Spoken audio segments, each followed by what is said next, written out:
Ooh, Good the evening, spooky everyone. evening. Yes, woohoo. Hmm We're so creepy. And we're And the in the creepy is down spirit. below. We're in the spirit. Yes, we I'm are. kind of out of phase. That's okay. This is kind That of makes it cool. more creepy. That's right. I'm a phantom scarecrow. Ooh. Oh, and Wendy, I love your new look. Oh, why thank you. It is amazing. It's like Day of the I hope I Dead. haven't eaten my lips off, but No, you have not eaten your lips off. You know how that goes. And my face actually has a green pallor, but you cannot see it. It, no matter what I do to my face, it just makes it more beautiful. Hmm some faces you just can't I know, I know. downplay. I think I have that filter on here where it just kind of blends everything. So you know how it goes. But Mm-hmm. anyway, well, welcome everyone to Mystic Moon Cafe. Tonight is our scary Halloween story night. Mwahahaha. Sorry, Ah. I kind of suck at that. Mwahahaha. Sorry. Well, tonight we have we're going to have several things on our list. We're going to maybe read some classics, maybe learn more about a classic story, maybe have somebody else tell about their true paranormal story, and maybe somebody Mhm. else tell about their true paranormal story. We don't know. Or you can just make some shit up. We're down. Yeah.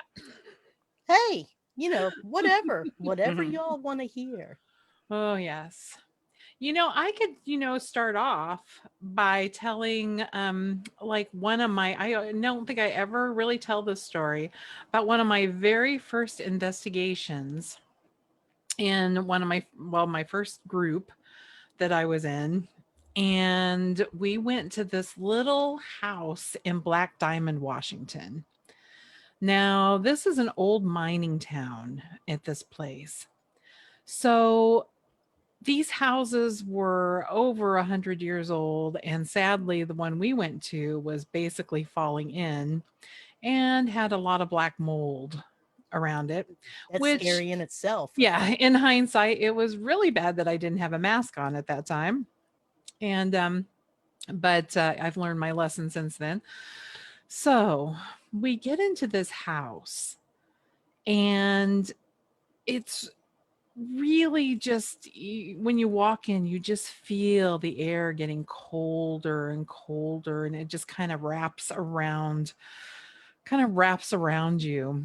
And it's that feeling that you feel like somebody's standing behind you, and you're the only one in that room, and you flip around really quick just to look, and there's Mhm. nobody standing there. Ooh. um, that actually happened quite a few times. There was only about 4 of us on this investigation. 3 of us were downstairs and pretty dilapidated part of the house. The other one was supposedly outside and just kind of taking a look outside and walking around. So, we get to this one room, and this woman with us tells me, "June, um, if I were you, I would not go into that closet there because I'm getting some really bad vibes from it." So me being me was like, "Oh, yeah, whatever, crazy." I mean, I didn't say that out loud. I kind of thought it in my head. I was being very nice, very polite. Mhm. But I was thinking, I'm not going to let anybody tell me that, I can't walk into this closet in this house. So I was like, "No, I think I'll be fine." And so I start to walk over to this very, very dark closet. And I'm just like slowly kind of creeping up there because all of a sudden now I've got tingles going up and down my spine because I'm like, "What in the hell? She's just spooked me out." That's all there is to it. It's just the power of suggestion. So I start to go into this closet, and I'm like creeping slower and slower and slower. And I open the door, and just as I'm about ready to step in that closet. Slam! There's like this horrible, loud slamming noise upstairs. And we found out one of the bathroom doors just slammed shut inside the house. Now I'm talking about no windows open. There was no wind, nothing. And I don't know what happened. I have no idea. And why that door slammed up there, but we could find no evidence. And at first I thought it was the guy that was supposed to be outside. I thought he did it just to be funny. So I'm like yelling at him. It's like, oh my God, Gene, I can't believe you did that. That's ridiculous. And then I hear him coming. I was like, what? What was that noise? And we still have no explanation for it. And it was one of those nights where I was really glad that investigation was over, because it kind of freaked me out a little bit. It was a toilet demon. Could have been a toilet demon. Mm-hmm. We might talk about that too. Oh. Maybe not. Toilet. But anyway, that's like one of my semi-creepy stories, but I was pretty creeped out by it. One that I usually have not really talked about that much. Mm-hmm. Except one of the ladies with us started screaming bloody murder after that happened. And I told her, maybe being a paranormal investigator was just not for her. Hey, some of you have good nerves for it, and some of us are a little shakier. Yeah, but anyway. Well, what about you guys? Go ahead, Jake, if you like. Well, I made a video kind of podcasty story so I could share my screen so you could watch it. I do have some art with it. Awesome. Would you like that?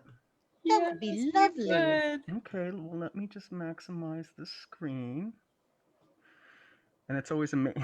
A raven coming at you. Oh no, it's gonna pluck out my scarecrow eyes. Yes. Oh, that's right. There, he got plucked out. Damn crows. Let me get ready. Delicious. There we go. Ooh. Here we go. I will share my computer sound for you. Okay. Wendy's floating head. And I will play it. Here we go, guys. This is Lancaster Ghost Story.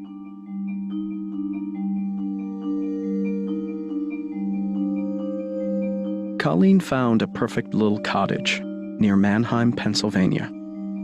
It had a bit of character and history. She moved into a guest house behind a main home built in the late 1700s.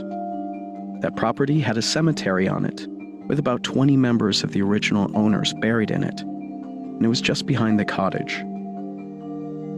Inside the house, something had happened. Black soot stained the rock chimney in the living room. Something had happened, but the landlord didn't know what that was, nor did the previous tenant, who still lived nearby. A few days after she moved in, Colleen noticed the cottage's ghostly activities.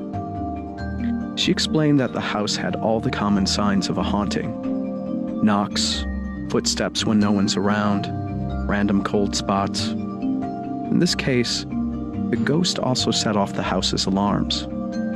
The back door would open and close on its own, which made embarrassing calls to the police. Then she got a surprise one night in April. Colleen said she was sleeping downstairs with her senior Labrador, Jinxie. As she pet her pooch, a male figure appeared, but only from the waist up. He wore clothing from the early 20th century, a farmer's hat, white shirt, and suspenders. It seemed like Amish clothing, which would fit Lancaster County. This figure stood by the door, looked at Colleen, then disappeared. The next morning, Colleen asked the previous tenant if she had experienced anything unusual in the cottage. The tenant said she had seen something similar. In her encounter, she saw a similar man with a rifle appear by the back door. He opened it, triggering the alarm, and disappeared. The tenant began to ignore the ghost from that point forward and evaded any more of Colleen's questions. Colleen then asked her landlord if she had seen a possible ghost in the cottage, but she didn't want to talk about it either. That evening, Colleen had another encounter with the spirit. As she slept, she felt something playing with her hair. She turned over to see the ghost on steps not far from her bed. The ghost looked like a man in his 20s with blonde hair and a baby face. He smiled at her, then vanished. As a medium, Colleen could tell when a ghost was about to manifest. With this spirit, she didn't get any vibes. She was blind to its presence, and that blindness would be a detriment in the summer. As part of her renter's agreement, Colleen cared for a few rescued horses on the property. Each night, she brought them into a barn, treated their injuries, fed them, and put them in their stalls. On a warm evening in August, she was alone in the barn with Taylor, one of the horses. He had an injured front hoof. As she lifted it, she heard rustling to her left. She paused and looked around to see what it could be. Nothing seemed out of place, so she turned back to the injured hoof. She held it when a trash can flipped over. A clanging sound shattered the quiet night. Taylor raised his head, tensed his body, and galloped around the corner. His lead whipped the back of his neck. On a nearby table, a knife now stood on its tip. It wiggled on the point and slipped and fell off the table to the concrete floor below. Colleen took a deep breath and told the spirit it had her attention. She still couldn't feel the ghost, but she could feel negative energy around her. It came as a wave of fear. She asked, "What do you want?" A silence hung in the air for a few moments. "Pretty butterfly." Colleen ran from the area toward the horse's stalls where she saw Taylor go. She rounded the corner and stopped at his stall. The horse had gone in and stood shivering with his face in the corner. Colleen approached the horse to calm him. Taylor didn't flinch when she touched him. He seemed relieved it was her and let her take off his lead. She grabbed some food and placed it into his feeder. She was about to pet his shoulder when the horse tensed again, and Colleen felt something warm run down her neck and back. She screamed, "Don't touch me!" and fled, slamming the stall gate behind her. As she entered the center aisle, she saw the knife balancing on the table again. This time, there was something black next to it. As she approached it, the knife fell over. On the table was a dead butterfly, one that looked just like the tattoo on her back.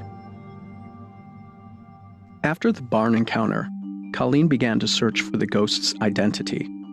She tried speaking to the landlord again and the previous owner, but she never got an answer. Over the summer, she was able to chat with a few long-term residents of Mannheim. One of those residents was Eugene, a native to the area, and only 97 years young. One day in September, Eugene hopped on his lawnmower and rode it down the long, winding path to the cottage. He had a box filled with old photos, held on by bungee cords, strapped to the back. He popped the cords, lifted the dingy box off the John Deere lawnmower, and called Colleen over. Eugene knew about the ghost in the cottage. He even saw them from time to time in his own house. Yes, that's right. Them. It wasn't one ghost. It was twin ghosts haunting Colleen. Eugene opened the box and showed her a collection of yellow pictures with tiny tears and some frayed edges. The pictures dated back to the 1920s and through the early 1940s. The ghosts belonged to Carlton and Clayton Shearer, twins born to Mary Miller at some point between 1920 and 1922. Mary never talked about the boy's father. She changed her last name to Shearer after she remarried. Unfortunately, Mary died from the influenza outbreak in the mid-1920s. Carlton and Clayton went to live with Eugene's family after that. Apparently, the stepfather didn't want them, so he skipped out on them. As for the boys, they didn't get along very well. Carlton was a bit of a sociopath.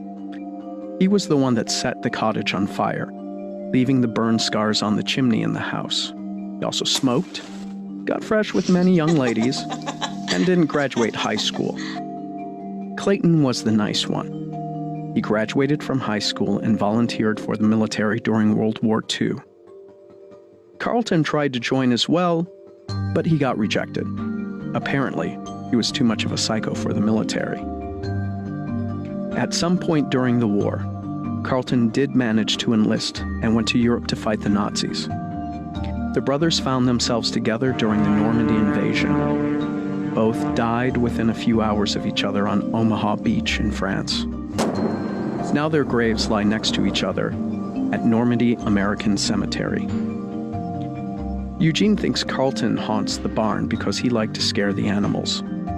Clayton is likely the smiling ghost in the cottage. Now that Colleen knows the ghosts' identities, the ghost in the barn doesn't try to scare her, and the ghost in the cottage politely closes the back door.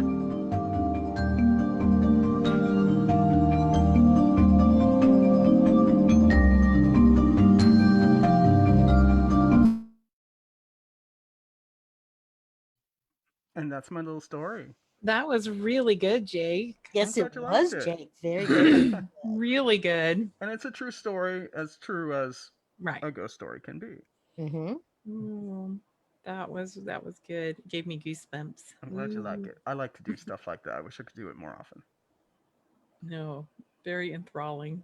And that's another thing. You hear all these things about ghosts being,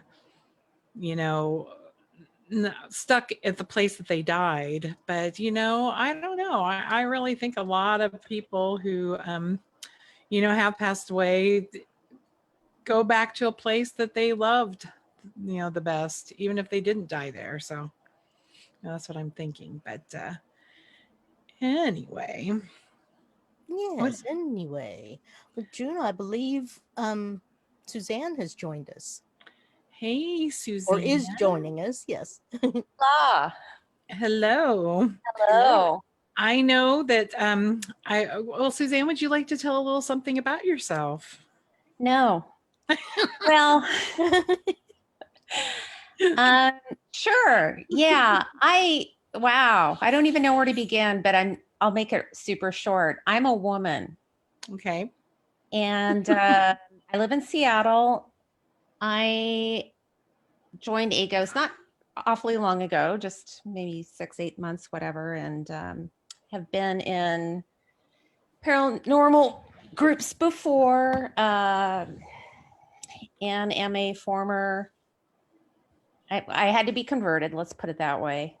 And it was a slow, awful, painful conversion that annoyed everybody. But in believing the paranormal, that is. In believing it. Yes. I'm not talking about anything other than that. Yeah. Yeah, kicking and screaming basically, because I didn't believe any of my senses, which I think happens to a lot of people. So. It sure does. Yeah. And I'm married. I have 2 dogs, no kids.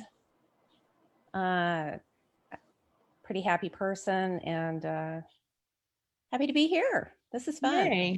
Yay, you look so cute.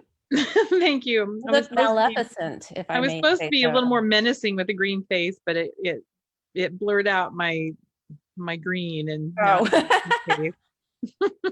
well, I'll take it. Whatever. Oh. And Wendy looks so cute. I love her. You all look good. And Jake may pop up looking like something else. You never know. Yeah, I thought I just saw him, but I guess not. So yes. He's been there. So Suzanne, we asked you here because I know that you've had some very interesting and creepy things happen to you that are actually true stories. They are true Jake, that's so scary. Oh no. Oh, he came back with a glass of wine. Okay. Well, yeah. It's very hard to drink my wine Yeah, through that He scarecrow had to drink mask. for a little bit. I didn't It have a is Capri hard, Sun but- straw. Somehow I know you're going to prevail. So I have confidence in you. Thank you. I love that confidence. Thank you. Thank you. Yeah. So, okay. Well, gosh, this could be a really long story or a medium long story. So I'll make it medium long. Okay. I am an atheist. I come from a family full of kind of hard-nosed lawyers, and so my background, I wasn't raised with religion and wasn't raised with any sort of feeling about anything that wasn't written down in a book. And I don't mean the good book, I mean like written down and I understand. double checked by 15 scientists. That's just how I was raised. And I got married after I moved to Seattle, and in about 2000, I'll back up. I moved into a house in the Ballard neighborhood of Seattle, and it was built in 1926. And it's one of those places that, nobody had done squat to it when we moved in. So it was pretty old when we got there and had the same old floors and everything. And nothing happened, for several years. We were living there and everything was fine. And then, then we decided to renovate the house, which I guess is the instigation of a lot of these kinds of things. And we were redoing some stuff in the basement. And all of a sudden, all of a sudden I did notice, and I, of course, didn't put it together with a ghost, but that things would disappear and then they'd reappear in completely bizarre places. An example of that is my husband was cooking one afternoon and he had a measuring cup next to him, and I'm in the bathtub, and he comes into the bathroom and he says, "Where did you put the measuring cup?" And I'm looking at him like, I'm in the bathtub. I'm not doing anything in the kitchen. I don't know what you're talking about. And he said, "No, I just put it down right next to me. I turned away and now it's not there." I'm like, huh. So I got out and walked through the living room, and in the living room, I saw that one of our cabinets was open and the measuring cup was propped very precariously in there. And of course, the first thing I thought was, my husband's messing with me, right? That's, yeah, we all think that. I mean, that's, you go to the other person who's there because that's where your brain goes. And I'm like, that's not funny. I mean, I got out of the tub for that. How old are you? And he's like, "No, I didn't do it. I didn't do it." Anyhow, after that, every few weeks, this is a weird thing. Every few weeks, we would come home and find that the toilet paper in our bathroom had been unrolled into a chevron pattern. So it goes zigzag, zigzag across the floor all the way to the door. And we kept it shut because we had cats, because they like to tinkle on the carpet in there, which I did not like. So we were very good about keeping that door shut. And it didn't, this happened at least half a dozen times. And it just sort of ramped everything up. I'm like, why are you doing this to me? This is not funny. And it was amusing, but now it's not funny. Well, one night, June, and yes, this is a short, medium version, believe it or not. One night we go out to dinner with some friends, and it's Sunday night, And this, like I said, this is about 20 years ago. And we had dinner, had a nice dinner, got back around 10 o'clock. It's a school night. So, I said, well, let's just go to bed. I don't want to watch TV or anything. Let's go to bed. So I went upstairs with him. And when I got upstairs, and I'm kind of a goofball, I just sort of run and jump into the bed because I'm 3 years old in my head. And when I hit the bed, the television turns on. And I'm just like dumb as a stump. I'm sitting there looking at the television, and my husband just went white. And he said, "How did you do that?" And I go, "How did I do what?" And I go, "Watch this. This is the scariest movie." And he goes, "How did you turn the TV on?" I'm like, "I didn't turn the TV on. You did." He goes, "No, I did not." And then he looks at me, and then he looks over at the, like, next to his side of the bed, and that's where the remote is. And I'm like, huh.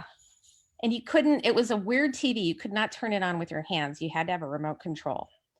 So I knew it wasn't him. And I just thought it was some weird glitch, right? I'm like, well, it's just some weird glitch. And he's like, "I think somebody's in the house with us." And I'm like, what? Why would because of that? He goes, "No, I just have this bad feeling." And so he's like, "I'm going to go do a search of the house." And he turns around. I'm like, "No, you're not leaving me here." So I followed him, and I had the remote control in my hand, and I tossed it onto the bed, and I followed him downstairs. When we went downstairs, the way the house is laid out, the kitchen is right there when you get down there, and all of the cabinets were open, all of them. And we had just gotten home, and we had just been in that room. So my adrenaline just pumps, and I'm like, "Oh my God, you're right. Somebody's in the house." And we look at each other, and we kind of creep into the living room. And in the living room, the light is on, and it was off, and the chandelier is swinging. And I mean, this is just like a movie. And I went underneath the light, June, and I felt staticky electricity. Wow. I just had this, all the hairs on every part of my body just stood up. And I'm like, why would somebody do this? And I'm whispering to him still, why would somebody do this? If you're breaking into some house, you don't like go around doing this kind of thing, right? Well, he said he wanted to just do a thorough run through of the house, and then we would have a talk. So he walks past the bathroom, but I decided to peek into the bathroom, and I did. And yes, the toilet paper was unrolled into a chevron pattern. And I had just been in that room too. And I closed the door, and you guys probably all know the first time something like that happens to you, how you get you're just excited and kind of sweaty, and you can't believe it. You're like, I just can't believe this. Mm-hmm. And my mind is racing and trying to figure out what could possibly be going on. Well, he goes to the basement door, and he's like, I'm just going to go down to the basement. And I'm like, well, you're on your own there, buddy, because I'm not going down to the basement. But I'll stand here at the door.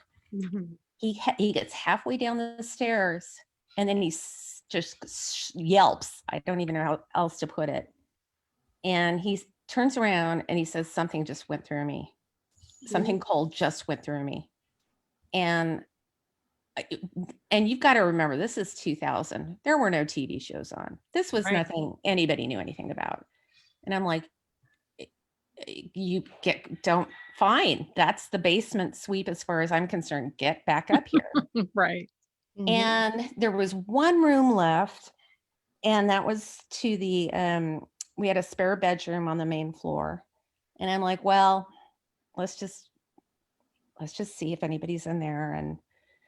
And he's just shaking, and I'm like, okay, I'm going to do it. I'm going to lead the way here. So I go and I grab the doorknob, and all of the hardware in the door fell off. It all fell out of the door. Oh my gosh. I'm holding I'm holding the doorknob, but nothing else is there, and the door flies open, but there's nothing in there. And I'm like, okay, how could all of this stuff be happening at once, right? Well, we didn't know what to do. We talked and I'm like, you can't call the police. I mean, there's nothing you can do about this. And we both have jobs. We both have to get up tomorrow. Let's just go to sleep and sleep on it. And we'll talk in the morning and try to figure out what, if anything, we can do and what's going on. So we go upstairs, and mind you, I'm ahead of him. Okay, so he's behind me. I know he did not do anything. We get back up, go into the bedroom, and we can't find the remote control. It's nowhere to be found. It's not on the bed. TV's still on. And like I said, we couldn't turn the TV off without unplugging it, right? And he turns around and leaves the room and says, there's somebody in here. I'm gonna go into the attic. I'm gonna just keep going. And I follow him. And as I'm following him out of the room, I just glance over at the litter box. We had a covered litter box, and it was in the litter box. It was halfway buried in the litter box. I just saw a little shiny piece of metal sticking out of it.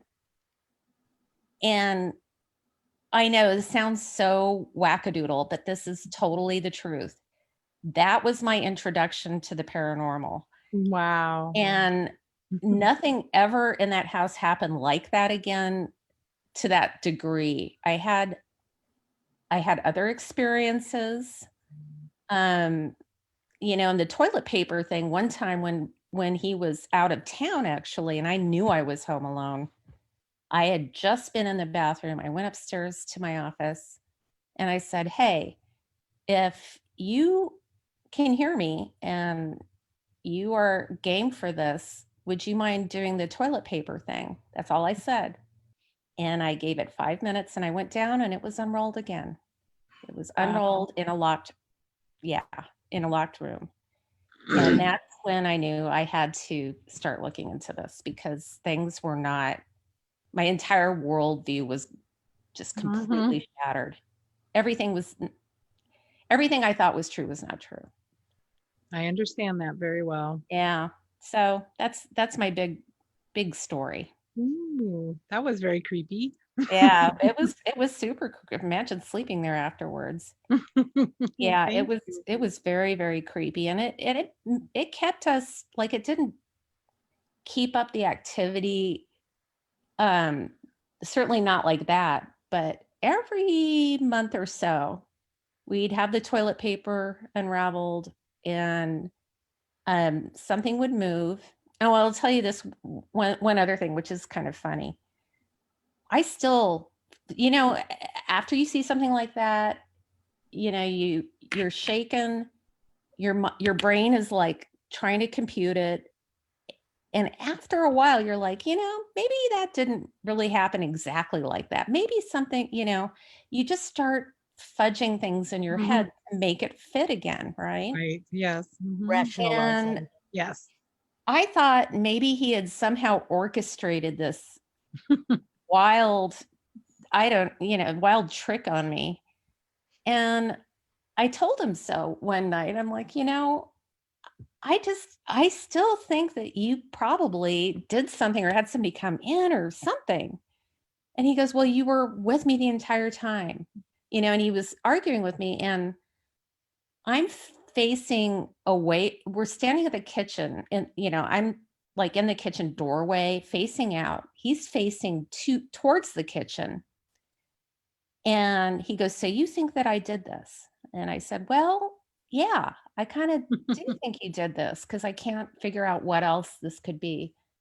And he goes, well, then why are all the cabinet doors opening right now? And I turn around, and yes, everything in the kitchen was opening up at the same time, at like little time. And I'm like, oh my God. Oh my God. That was the first time I'd ever seen like anything in action. I had seen the aftermath of action, but never, ever had I seen anything like that. And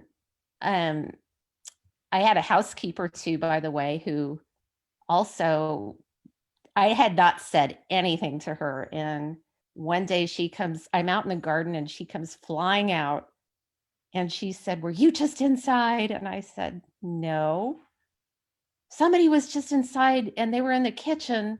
We were upstairs and they were opening and slamming the knife drawer like over and over and over again really hard. And we thought it was you and you were upset." I'm like, "Oh no, that was not me, but I am upset." Yeah.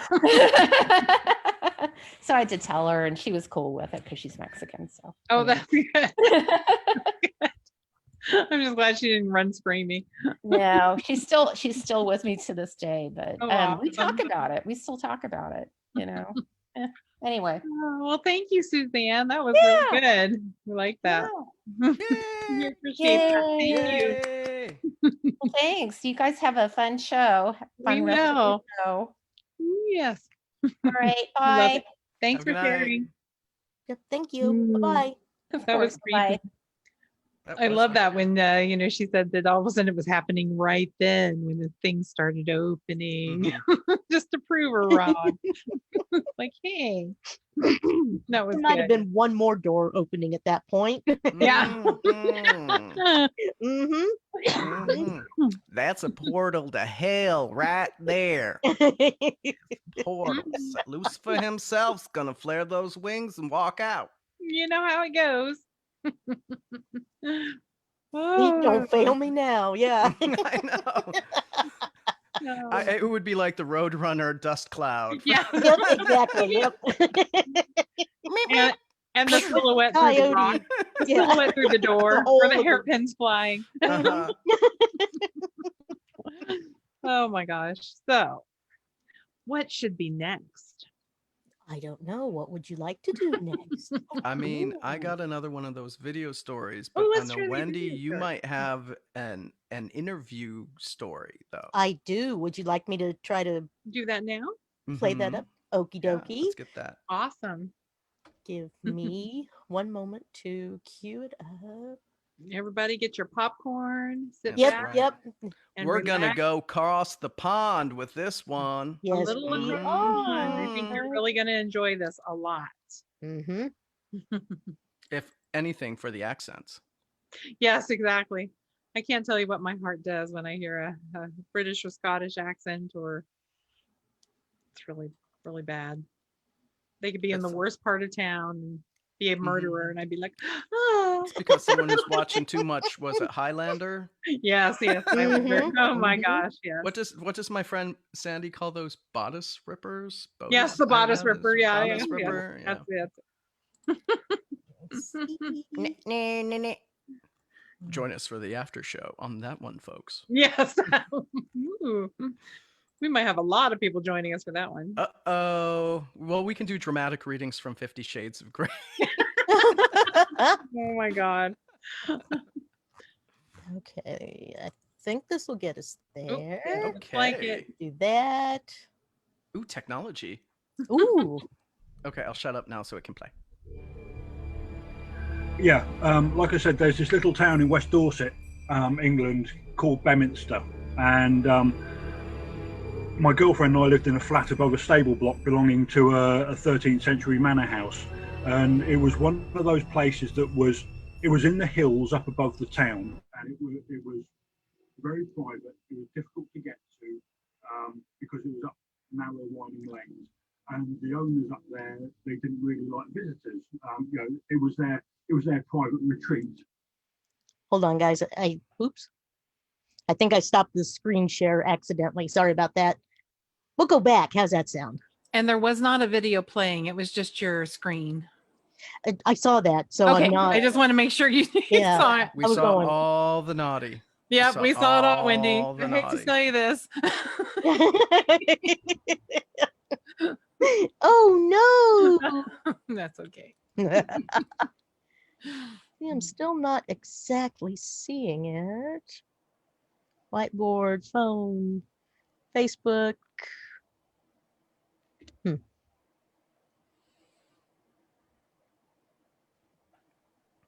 Is it in the media player itself? It may be. When you share screen, does it show you the launched file? We're troubleshooting here, people. This is what you Yep, do. sorry guys. It's not doing it. Did you want me to read a little story until? Yeah, please. Okay. I'll see if I can find how to get me there. I will read a little story. Okay. So bear with me a second as I have 6,000 pages open. I need to stop doing that. Okay. Now, I just thought this was really interesting. You know, I know we've heard the story of Bloody Mary over and over and over again. So I thought we'd read a little something about Bloody Mary and some of the other cultures that also kind of have a Bloody Mary. But as most of you know, standing alone in a darkened room, quietly muttering Bloody Mary into a mirror isn't just something adults do when they've had one too many vodka tomato juices the night before. Since at least the 2nd century AD, scare seekers and the superstitious have been dabbling in cataptromancy. I can't say that word. Cataptromancy. Okay, never mind. I will put that someplace. Catoptromancy, just for the. It's the act of divination using a mirror for any number of divinatory reasons. In ancient Greece, sick people would visit temples where they would look into a mirror. If a healthy looking apparition stared back at them, they were expected to recover. If the apparition was terrifying, their days were numbered. In Edwardian Britain, young women would look for visions of their future husbands in candlelit mirrors. If he appeared, all was well and good. If a grim specter appeared, it was divine she would die before she married. Ooh. I know when I look back in the mirror, I'm like, oh crap. Who is that old lady looking back at me? No, June is amazing. June is amazing. June is amazing. June is amazing. June's amazing, but she has an old lady looking back at her in the mirror. Girl, you're wonderful to me. As I cough and die right there. And That's okay. It's just a little bit of Mystic phlegm in Moon. my eye. It's cool. Yeah. Thank you. Not too much COVID, just a little touch of COVID. Just a No, tad. just kidding. I have no COVID. Just a We won't be taste. even Just a joking about taste. the COVID. Mirroring, Spectre, it was, divine she would die before she married. So mirroring Bloody Mary is the Japanese legend of Hanako-san, Hanako of the toilet. So we were talking about bathroom ghosts. It involves a young girl killed either during World War II air raids or by a parent or stranger who appears in the mirrors of school bathrooms when you shout her name. But the invocation of Bloody Mary, a blood-soaked specter just as likely to be benign and scare you as to the end of strangling you, is recent. Who exactly do scare seekers in the West expect to come face to face with when they summon Bloody Mary? So here are 3 historical. We won't read all this, but Mary the First of England could have had historical laurels to her name. She was the only offspring of Henry VIII and his first wife, the Spanish Queen Catherine of Aragon, to survive childhood. She was also England's first queen. I can't talk. Yeah. Anyway, you see what I mean. Anyway, they think Bloody Mary because of all of the people that she did have killed. But let's see who else they were talking about here. Because this is quite a bit about Bloody Mary. Bloody Mary too, Mary Queen of Scots. They also think it might have been modeled after her. And she also had a lot of people killed during her reign, which is very interesting because Queen Elizabeth, she also had just as many people killed, but since she basically took on the virginal queen, they didn't call her Bloody Elizabeth. Mhm. Just throwing that out there. She was very, very smart in doing, everything she did. But let's see what the last one is. And Bloody Mary Elizabeth Bathory. And Ooh. I think you all might have heard her story. And, it's really something. You think that a lot of this was kind of, exaggerated with all of the young girls that she murdered. And she thought if she murdered all these young virginal girls and bathe in her blood, that she would look younger and younger. Now, I've tried it and it really doesn't work that well. So, and finding virginal young girls, it's very hard these days. Yeah, right. But anyway, I thought that was kind of fascinating. This is, like I said, a little bit too long. Mhm. But one of the biggest stories I think I heard about Bloody Mary is of a young girl that was basically, she was dying and she was kind of in this coma, and her parents buried her alive. And she had a string attached to her coffin to, just in case that she was buried alive, that she would come and ring the string and ring the bell, and people would come and dig her up.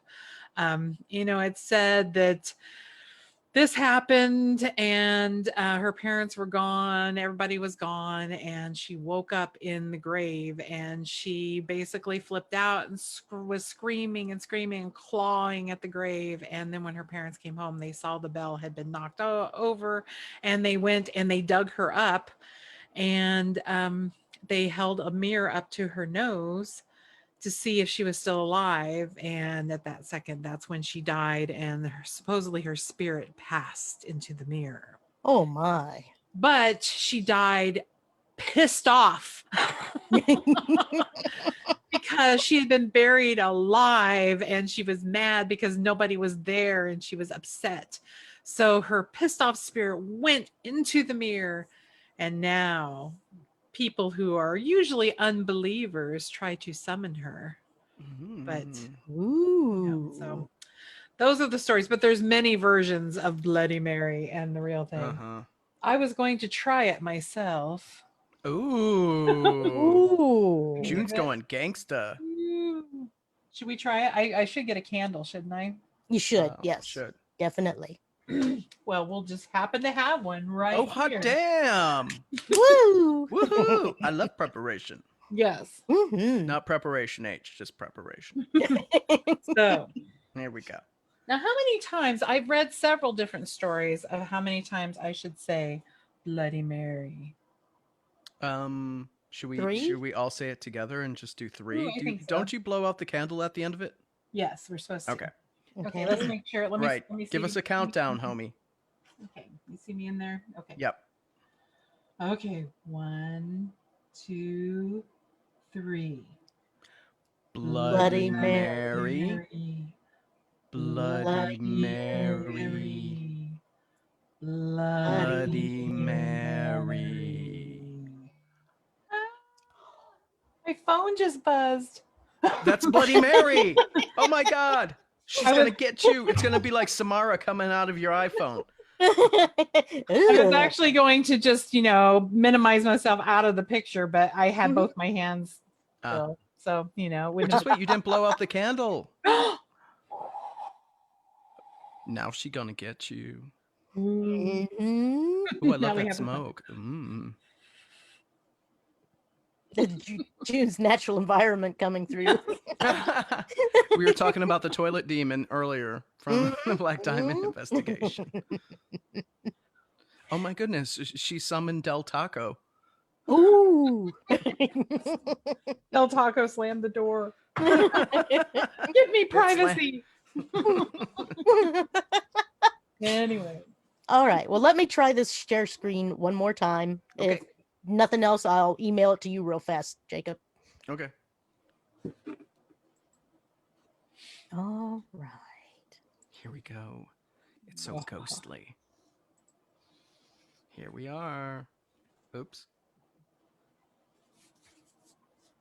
What am I seeing? Okay. Well, anyway. Double click. Is it playing? Yeah, like I said, there's this little town in The West audio's Dorset, playing, but not the video. England, called Beminster, and My girlfriend and I lived in a flat above a stable block belonging to a 13th century manor house, and it was one of those places that was in the hills up above the town, and it was very private. It was difficult to get to because it was up narrow, winding lanes. I do love the owners up there. They didn't really like visitors. It was their private retreat, as it were. It's a big old stone. The walls there, stone walls in the house are about probably 3 foot thick, if not thicker. It's got thatched roofs. It's built on the side of a hill, so the whole house is. It's still not. No. Is When you hit share screen, can you see the? I'm assuming it's an MP4 or something. Can you see the big video player for it? Like we do these days. Yeah, I've been double clicking. Sorry. I honestly have no idea what I'm doing wrong here. Okay, well, send me the link, and while we're doing that, do you want me to play another ghost story? It's a black diamond. That would be lovely. Yeah, Thank this is the black Okay. diamond. Goes along with my house. All right, perfect. Let Sorry, guys. me- I'm just retarded or something. So I'll be right back. You are amazing. Yeah, Well, that's true. Amazing. I just haven't say figured anything this bad about particular yourself. thing Yeah. out. Yeah. I can only say things bad about myself. Oh, okay. Sorry about that. My So- faux pas. If you're ready, this is going to be Black Diamond Ghost Story. Awesome. And it's just like the last one, a little image tale. Here we go. Play.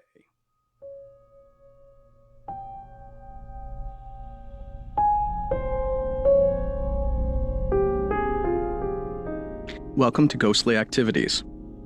I'm Jake Rice, and this is Black Diamond Ghost Story. Tony settled into the worn leather seats of his late model Buick. It was going to be a half-hour drive from Renton to Black Diamond, and there could be rain. After all, it's early fall in Washington State. Rain happens, and it screws up digital photography. Getting water droplets in your ghost photos is a cardinal sin for paranormal investigators.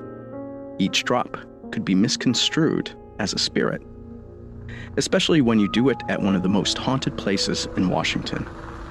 He pulled up to the gravel parking area outside the main entrance on Cemetery Road, popped the trunk, and removed his deployment kit. Tony looked up into the overcast sky. It was dusk, and he could see a fog trapped in the evergreens at the foot of the Cascade Mountains. He came alone to investigate. Many of his friends think this is a pretty odd hobby. Most of the time, he agrees with them. But curiosity gets the better of him, and out he goes to find something. Anything. For this investigation, he wants to focus on EVP, or electronic voice phenomena, to capture evidence. He also has his favorite ghost hunting device, a K2 EMF meter. It measures the changes in energy in the ambient environment. When it goes above 2 milligauss, a ghost might manifest. Black Diamond Cemetery isn't much to look at. It sits along a gravel road with a chain-link fence surrounding it and nestled between a few houses on either side. Sometimes you can hear the digging equipment from nearby quarries. Its lawn and headstones are well kept. You can easily read the names of the departed on each granite marker. The town of Black Diamond was settled by Irish and Welsh miners in the 1870s. They left California after they'd mined the diamonds from nearby hills. That town had a cemetery too. By the time they left, it was full of miners who had died there. That Black Diamond Cemetery has very similar ghosts to the ones Tony wanted to find. He moved from corner to corner of the lot. He'd stop when his K2 meter got a red light and ask a series of 10 questions, like, "What's your name?" or "How old are you?" It seemed like speed dating with the dead. An hour into the ghost hunt, Tony picked up something on his meter. It was a stronger than your usual burst of ghost activity. The EMF detecting light popped up to 4 milligauss, a strong signal. He dropped his bag in the middle of the cemetery, not far from the Lorena Jones tombstone, and looked for a camera, but he stopped. You could hear whistling across an otherwise silent night. No ghost gizmo needed to capture it. By now, a damp haze had settled among the graves and moisture fogged up his camera lens. He reached in his pocket for his phone, but it couldn't focus in the fog. He stood still and looked toward the whistling. Toward the south end of the cemetery, you could see them, flickering, one by one, a cluster of 5 lights. They swayed left and right in unison, like people carrying candles and lamps, while they walked. It didn't last long, maybe 5 minutes, but Tony was very excited.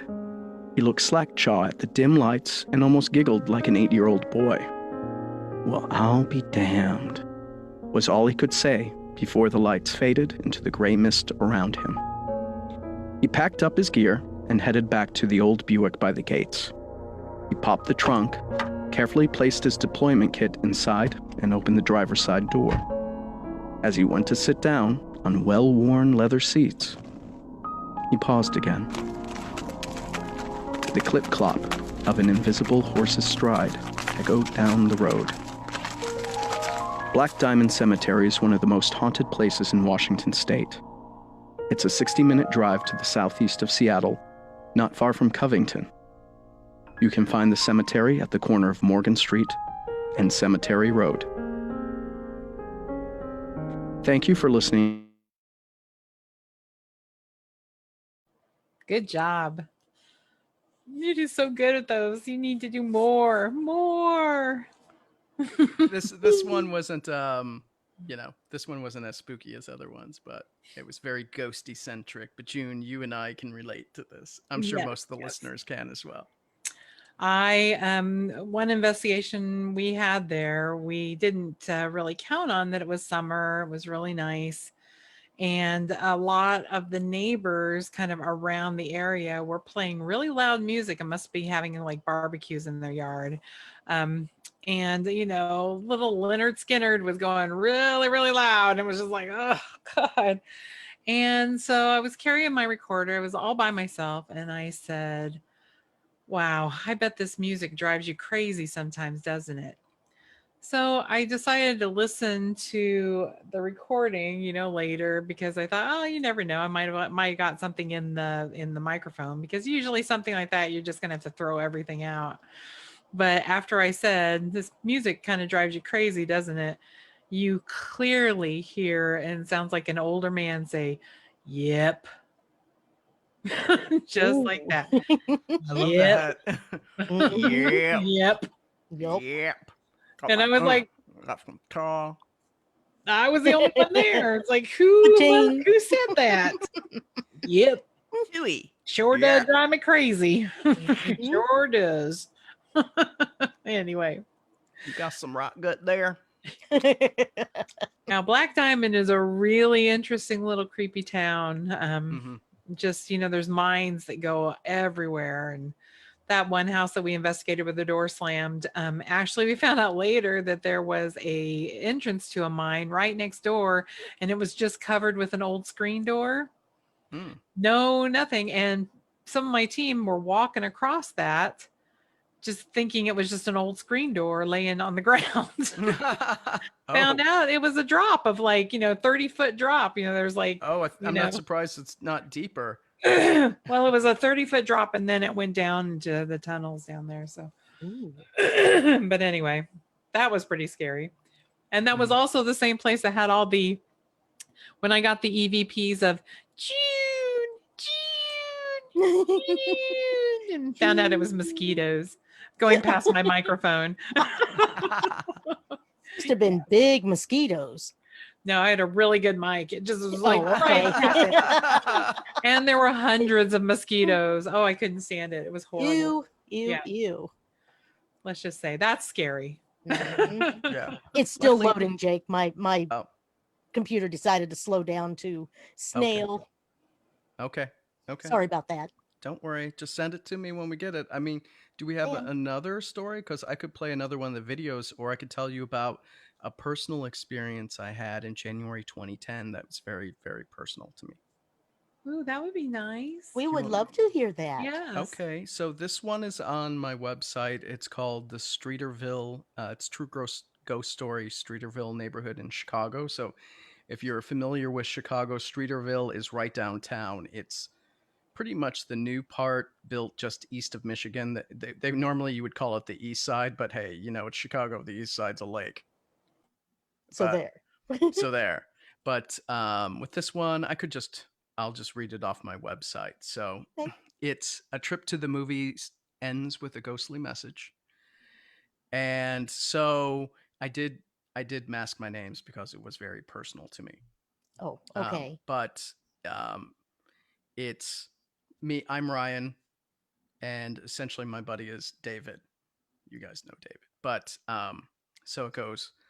Ryan and a buddy, Tom, decided to kill some time at the movies on a very cold day in January 2010. He didn't know a visitor with an urgent message would soon change his world. So we went to see a big budget sci-fi flop before it left theaters. That was John Mars. Was it John Carter, Cavalier of Mars, the Disney movie that was a bust? Yeah, that was the movie, by the way. And this was, and I think we were the only people seated in the entire place. So it was at AMC River East. If you know that place, you know how cavernous the theaters are. And I just remember sitting down, getting comfortable, and updating Facebook because, hey, it's 2010. It was new. That's what you do.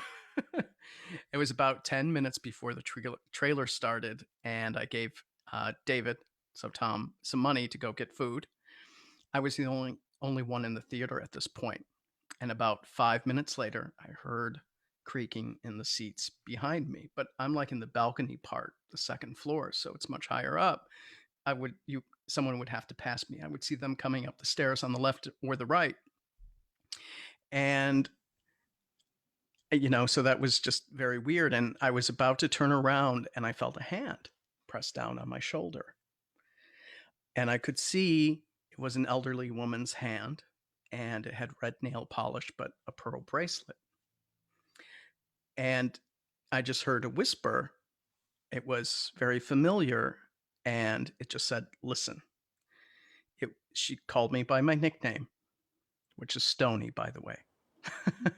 So my brothers and family, okay, I'm giving you a little too much, but my family nickname is Stony because I had like a rock. I used to play hockey, get on the BMX, rack my head on everything, just hop up and keep on going. Everyone has a little brother like this, okay? And it was familiar, but I hadn't heard it in a very long time. And it just said, when the phone rings, pick it up. And then it just kind of went away. I felt the pressure lift off my shoulder. And it just leaving, it's like, you were always the good boy was like the last thing I remember about it. Before there was nothing. And so Tom came and he asked, who the hell was that behind you? How could that, like, so he saw like the hand slip off. Too. And he just said it looked like a hand, like a little white hand, and kind of nothing, like a shadow behind me. And that's when the lights started to dim to play the movie. But as it started, I got a call, and it was my mother. So I picked up the phone, and it was my mother, who's in Canada. And she just told me that Grandma Jones passed away. And that I need to make arrangements and come because I would be counted on to help make the arrangements for it. Wow. I was the most responsible one. And at the wake, so I went up to see Grandma Jones. And, she had her auburn hair and her little pearl earrings, and she actually had her glasses on. But I could see, how they placed the hands. She had the red fingernail polish, and she was wearing a pearl bracelet too. Oh, wow. And that's the scoop on that one. January 18th, 2010. Always remember it. What an amazing story. Oh my gosh. And I still debunk 95% of everything I see. Yes, I know you do. But that Debunk, is debunk. like, and even David saw it. I mean, Mhm. that's really something too. You saw her hand. Yeah. Wow. Mhm. Well, So, that's really amazing. Thank you for sharing that, Jake. yeah, That's not really a awesome. problem. Oh, wow. Goodness. Is it still uploading? No, it's sent. I'm sorry. Okay. That was I'll go download it, and I'll Okie just go dokie. on mute. If you, Joan, I don't know, June, if you've got a story you want to tell her again while I load this up. Well, Wendy, what about you? Do you have any of your because you really didn't have that much of scary experiences when you were at the Vliskax murder house, did you? No, except for the anxiety. Yeah. Well, that's yeah. enough to give you Yeah, yeah, exactly. a lot of Give you a whole scary. different experience there. Yes, yes. No, Yeah. but I definitely kept, calling to my own guardians, and I I guess they kept things away because the other people kept saying they heard and felt things, and I was just pretty sure if I heard or felt anything, I was going to shoot through the roof. But Probably. but Yes. I think Patrick kept everything and Buddy at arm's length, I'm and sure he did. He's Mhm. a good guard. Yes. Very good guard for you. Mhm. Aw. But no, I really don't have one that we haven't told before. Right, right. Yeah, I was trying to think of some others that I haven't told before because it's like my old Montana State prison story and Mhm.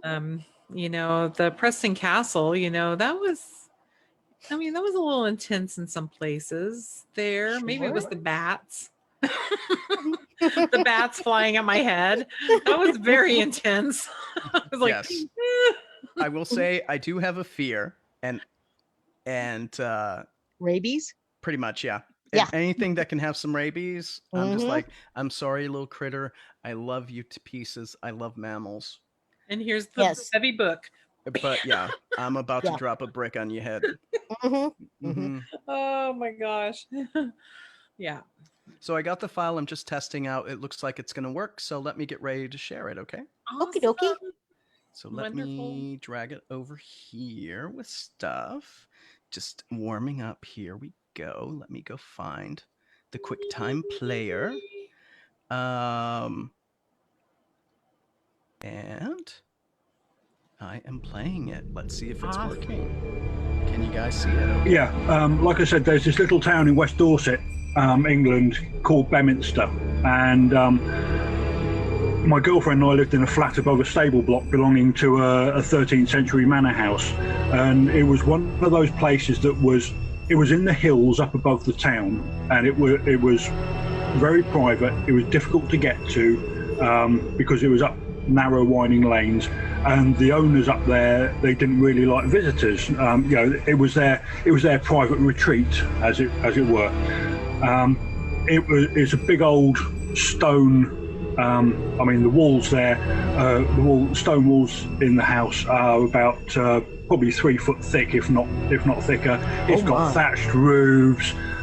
It's built on the side of a hill, so the whole house is staggered in ways coming down because back then they built to the slope. They didn't do digging out and all the rest of it like we do these days. Mm-hmm. So different parts of the house are at different levels, and it really has the atmosphere.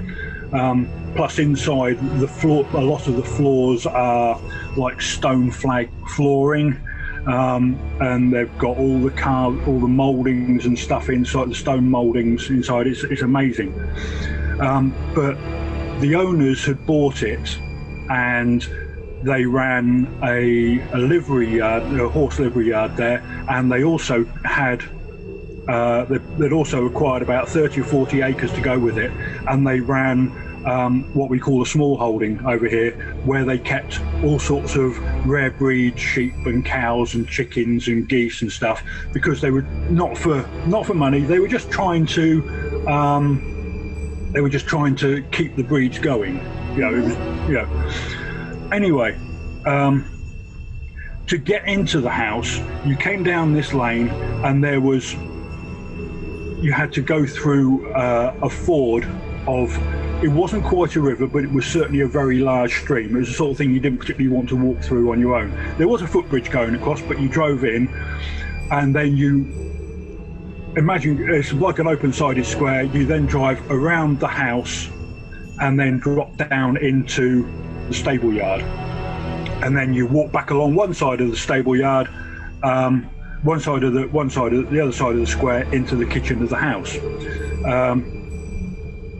So you're driven around and in, and the stable yard was always strange because you drove downhill into the old coach house where you parked, and then you had to drive back out of it. You had to go uphill around the house, and the owners never said anything, but both myself and my girlfriend and the two grooms who worked in the stable, the livery yard there, we'd all had the feeling that it was a bit of a Hotel California moment, that you can check out but you can never leave. Right.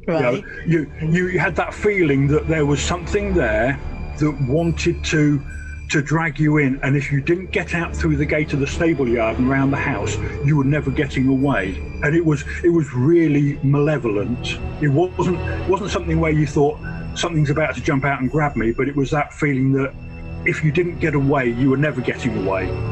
Okay. It was really, it was, I mean, even during daytime, it was bad. It was worse at night, but during daytime, it was horrendous. Sorry, during night time, it was horrendous. Oh boy. And anyway, so one weekend, my girlfriend was the nanny to their little girl. They'd had a late life blessing. They got this little girl, and so they hired my girlfriend to nanny for them. And we got this flat in the stable block above the house, above the yard. But one weekend, the owners decided to go away for a long weekend. They left on the Thursday evening. They were coming back on the Monday evening, so we had the weekend to ourselves. And my girlfriend on the Saturday went over to meet some friends of hers in a nearby town, and they were having the girls' night, so she stayed over with them, and I was at a bit of a loose end. So I picked up with her. I met a friend of mine who we'd been at school since we were 9. We'd known each other. We were about 22 by then, and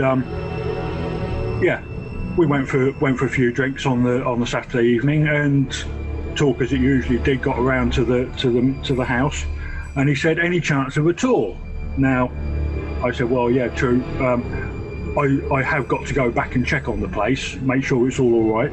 I said, "So why not? Let's go and have, you're not going to be going through drawers and stuff, but you can come and have a look around the house and see what it's like." So we drove there, drove down into the stable yard, and as we drove into the stable yard, it was quite interesting the way he sort of shuddered a bit, and as we pulled up, he said, "Oh, so it feels a bit, I don't know, almost edgy here." And I just chuckled and said, "You'll get used to it." And so anyway, walked out of the stable yard along to the kitchen where we entered. I unlocked, lights on, and it's one of those real big farmhouse kitchens. There's an old scrub pine table in there with, you could probably get about 14 people around it. This room is really large. There's an old Inglenook fireplace in there with a big Argus stove in it, which is always running. Cause it does all the hot water for the house.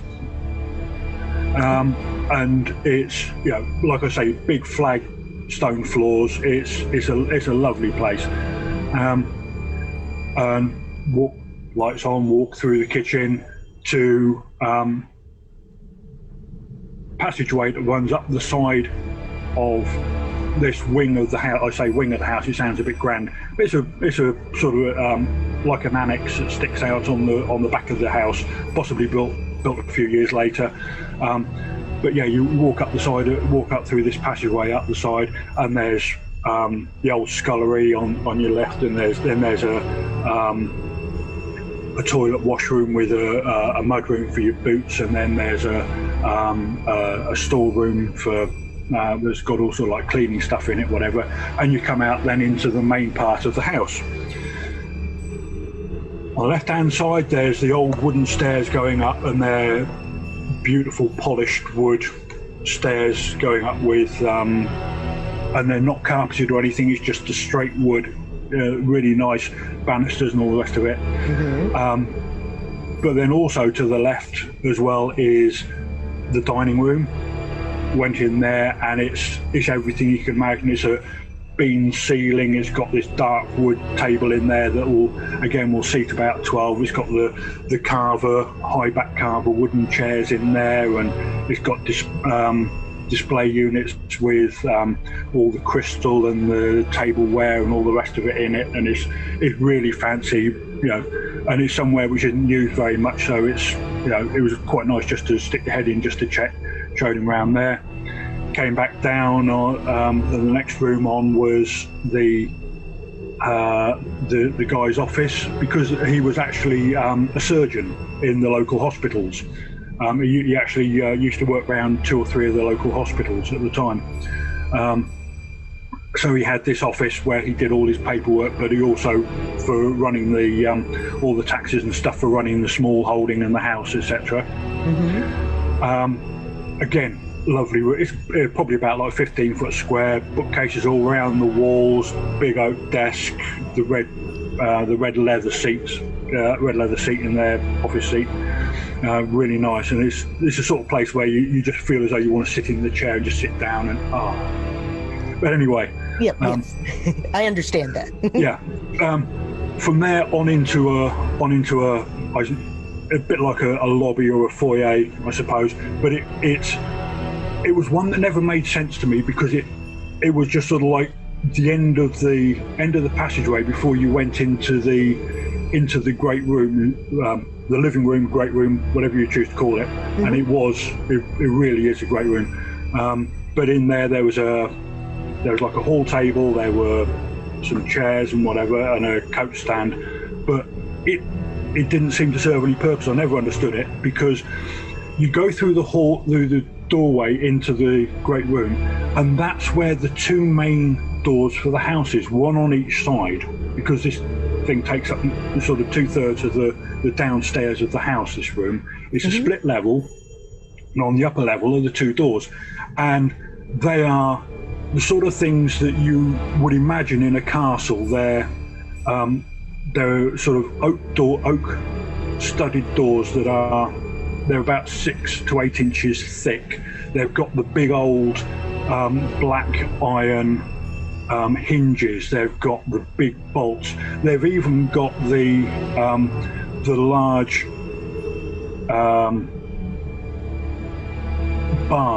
wooden bars that go across and lodge in the stone each side. You know, it's sort of thing you'd see in an old castle. And it had one of those, and they both had those big like ring handles that you put your hand in, lift it and twist it to open the door, and a key that would do the Tower of London proud. It was, you know, it was the really old style. And then you drop down off of there onto the main seating floor, and there's this inglenook fireplace which takes up 2/3 the width of the room. I could walk into it, and I'm 6'3". Oh my. It was, you know, it was big. It had got the stone bench seating each side, so you could have the fire in there and actually sit in the fireplace. It was amazing. It was all carved around the edges of the fireplace. It was amazing. Went in there, had a look around. As we came out, switched the lights off, closed the doors, made sure everything was done, and we walked then up the stairs and down over the kitchen. The kitchen part of the house is where the baby's bedroom was, and there was also a bedroom and a bathroom there for the nanny when my girlfriend used to stay over, and also a bedroom for the 12-year-old son of the lady of the house. Come back out and walk along, and there's a guest bedroom on the end. Then there's a bedroom for one of the daughters of the gentleman who owns the house. family bathroom, their bathroom, which is, I mean, the bath in there, like I say, I'm 6'3", my mate is 6'1", and we could have sat in that bath and not really touched. It was a plunge pool more than a bath, but you know, that's what they had and they liked it, so not me, you know, I didn't have to fill the thing. And then from there, obviously doing all the bit, turning the lights out, closing the doors, through into what we call the master bedroom. Okay. Now, the master bedroom used to be the chapel for the house, and again, it's the similar size to the great room downstairs. It's got to be over 40 foot long and 25 foot wide, this thing. They divided it in half with a ward, well, 2/3 in half with a wardrobe on one side and bookcase on the other, with an archway going round in between, so you go back through to the main part of the chapel would have been, because in there you've also still got a fireplace, but the old pulpit is still there, the stained glass windows. It was absolutely phenomenal. I mean, they've got a couple of Chesterfield sofas in there and the bookcases and all the rest of it. You know, lovely place to sit and read. Not that I was ever really in there, but I was given the guided tour when I first started there. Anyway, we'd done the look around and sort of like, wow, look at all this. And we come in out, switch the lights off, close the doors, come downstairs, switching lights off as we go, making sure everything's off, get round and into the car, switched all the lights off, start up, and as we're leaving the yard, my mate says to me, this doesn't feel right. He said, can we go any faster? I said, I'm not driving out of here any faster because it'd be dangerous, because I've got to get through the gate first. Even though it's a big gate, I don't much fancy going sideways through and wrecking the car. So we get up out the stable yard, start to turn round the corner to go along by the front of the house, and as we do, every single light in the house is on, including ones that we hadn't turned on ourselves. Oh my. Outside lights, everything. The house is just lit up like a carnival. It's and I turn and look at my mate and say, am I seeing things? He says to me, no. I said, I did turn all the lights off, didn't I? He said, yeah, I saw you. Oh my. The world rally champion wouldn't have kept up with us getting out of that place. I mean, I went sideways around corners. I went through the ford in the stream, and I must have left water 12 foot high behind me to the way I went through there. And it was a mile back into town, and we got into the town square, and I was sat there with my hands gripping the steering wheel, and it took me nearly 2 minutes to be able to release the steering wheel. Oh my. So, because my girlfriend wasn't there and I didn't fancy going back to the flat, I went to my friends and crashed that night, because there was no way I was going back there on my own. And I said, look, I've got to go back and check on it. Are you happy to come back with me? So strength in numbers and all that. Yes. Making sure I did see what I saw. No way we drove back. We walked. And it was a bit of a hike, but we got there and walked in. Every door was locked. Every light was off when we got there. Oh heavens! And that was about 10 o'clock the next morning. It was, well, I've had people trying to explain it, but we know what we saw and right, yeah. And what you felt and the whole. Oh yes, yeah. I mean, even now, sort of 35 years later, if I think about it for too long, my hand starts trembling. It's like that. One of those defining moments. Definitely a defining moment. Oh my. Yeah. But so did your friend ever come back? He did actually come back a couple of times, but only during daytime. He wouldn't come back during the night. Not that I blame him, but it wasn't the sort of place that we ever had people round at night. mainly Sure. anyway. But yeah, yeah. But as I was saying, it's quite strange how walking around the house, there was never a feeling of malevolence in the house. That was only ever out in the stable yard. And the experience my girlfriend had about a month later was sort of typical of the feeling we got there. She was, everybody else was out of the house, and she was sat in the kitchen. She had given the little girl, her little baby girl, her lunch, and the little girl had fallen asleep in the high chair. So my girlfriend had just sort of put a blanket around her to keep and make sure she was warm, no drafts in it. And she just sat there in a chair alongside her, waiting for her to wake up. And she heard a noise in the scullery, which is literally just through an archway off the kitchen. And she thought, oh no, don't tell me we've got rats back again, because it was because of the age of the house, it was one of those ever-going problems. If you got food lying around, you tended to get rats or mice in. So she got up from the chair, wandered through to have a look in through the archway.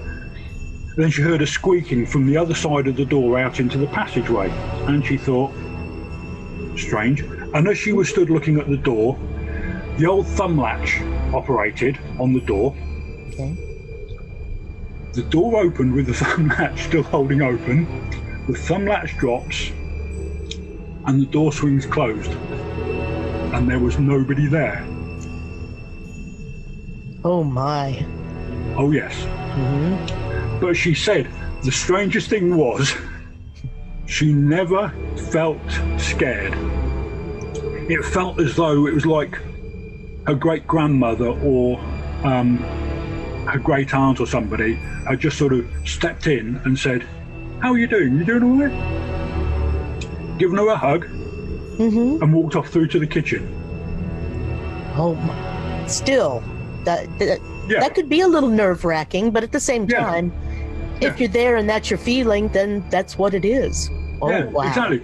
But it was, I'd never heard of anybody else experiencing something like that there, but it was just one of those, sort of like the light and day and night of the place.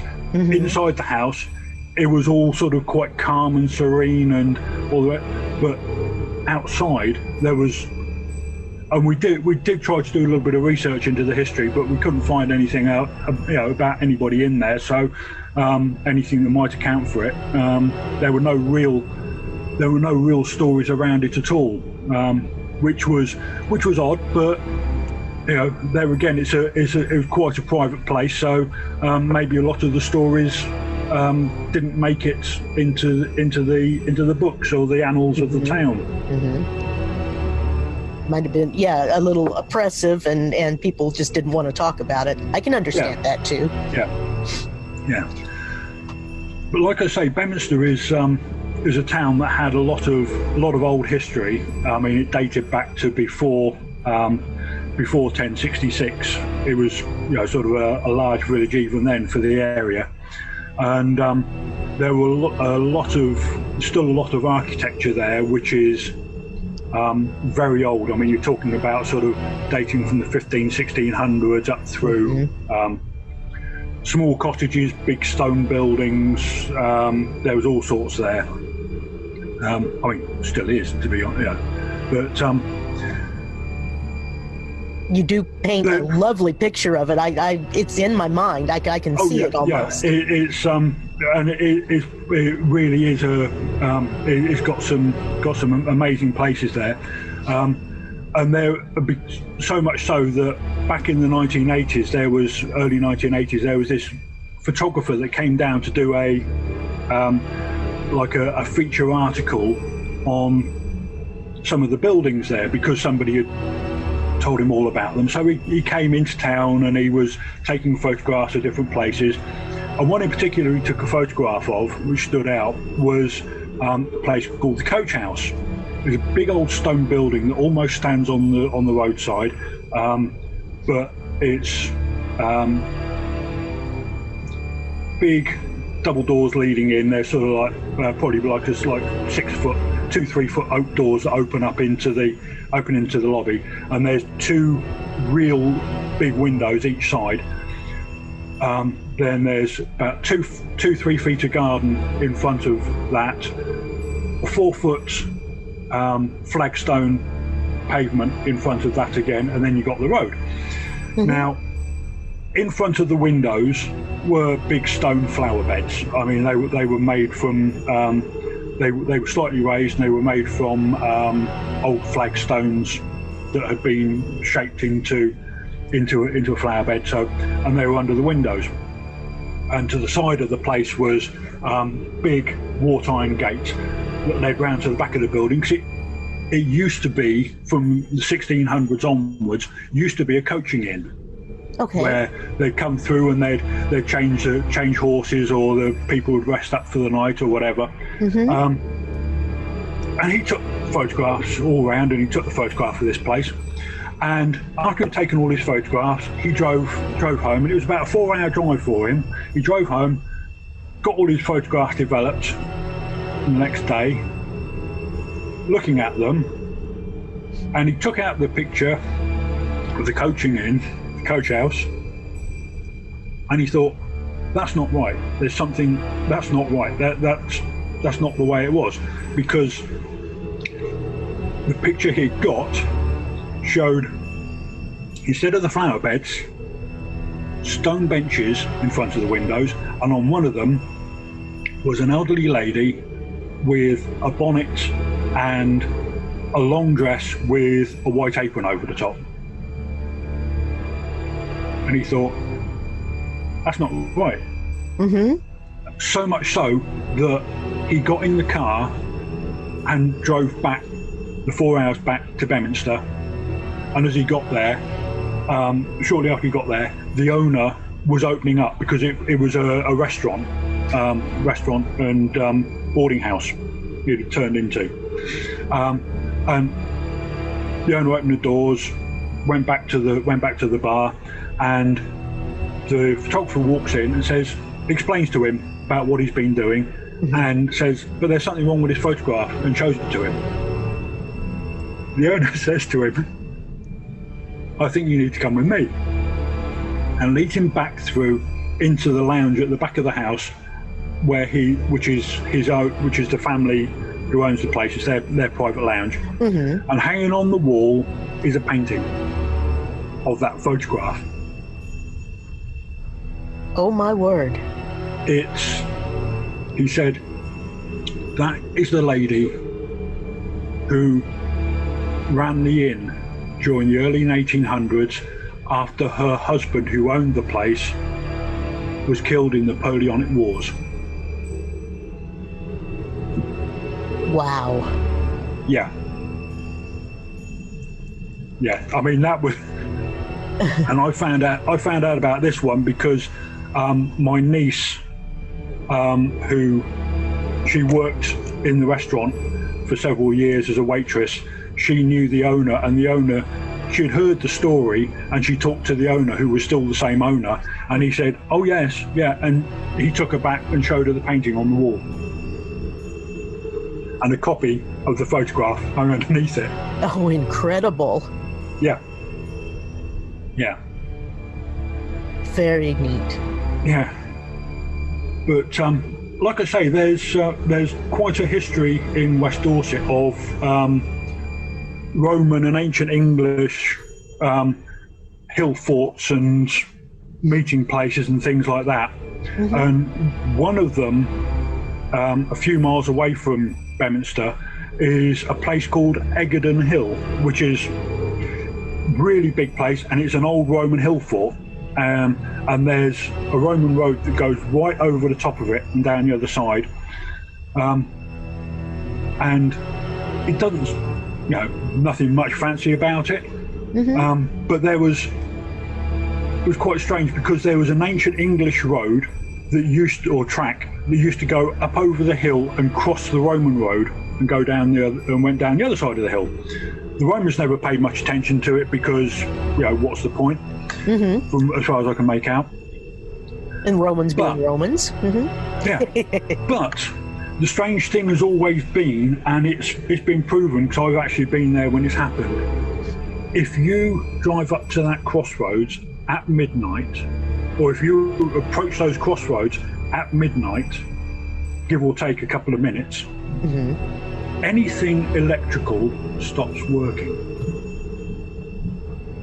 Oh, wow. Cars die, vans, lorries, buses, phones, radios, you name it. For about 5 minutes, everything dies. Yet, if you've got enough momentum to coast through the crossroads, you get about 20 yards the other side and everything comes back to life. It's like just at midnight, there's this electrical null point on these crossroads. It's one of those known things. A lot of people sort of don't believe it, but you actually go and experience it. And like I said, I actually experienced it because I was with some friends.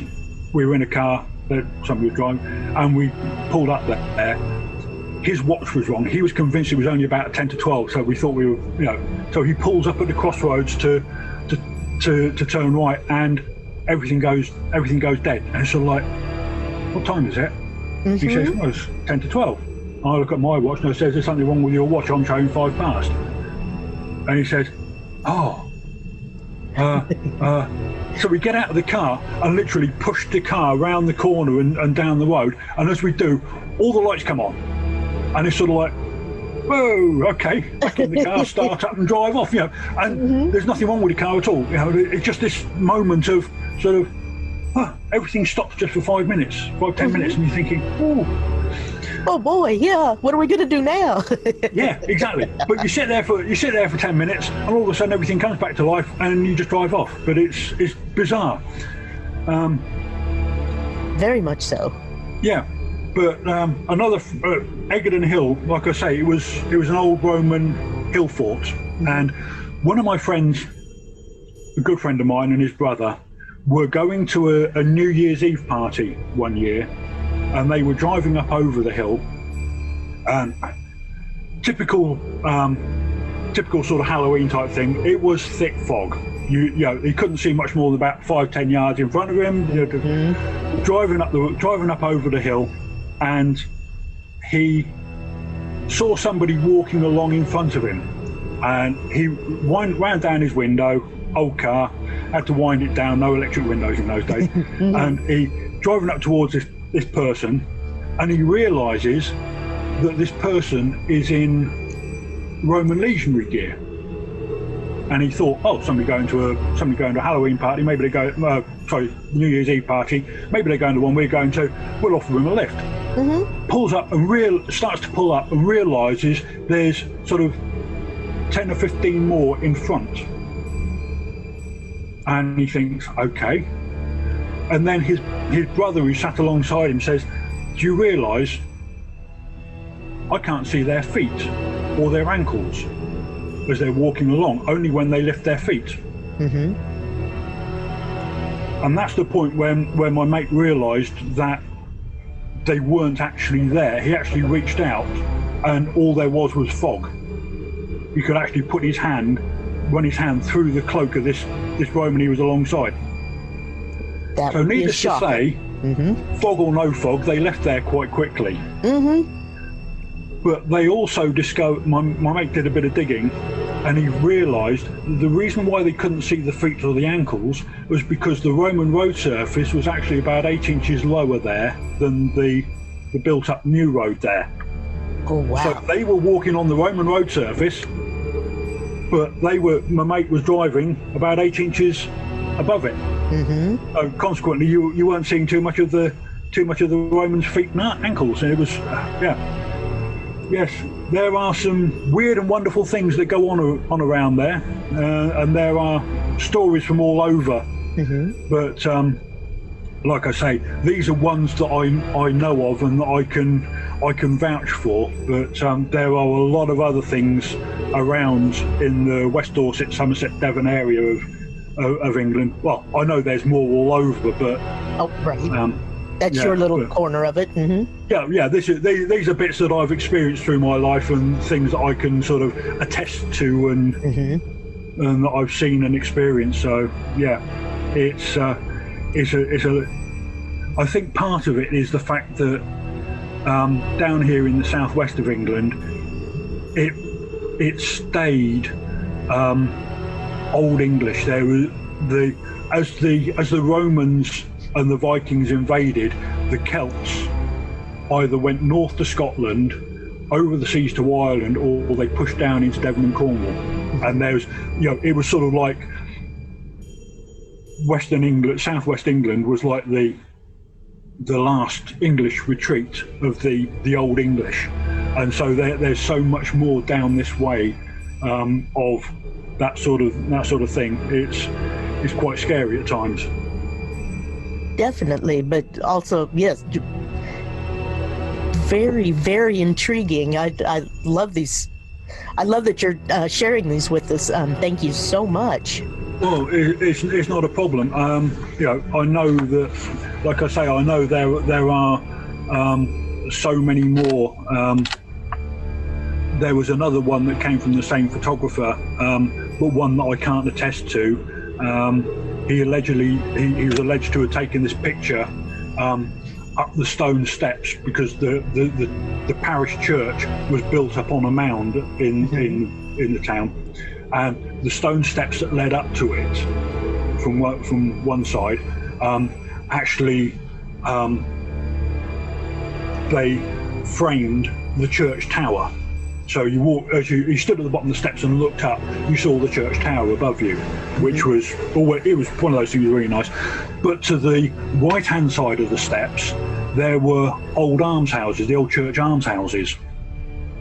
And allegedly, when he took the photograph of the church tower from the bottom of the steps, when it was developed, there was a young girl in ragged clothes stood at the top of the steps by the almshouse door.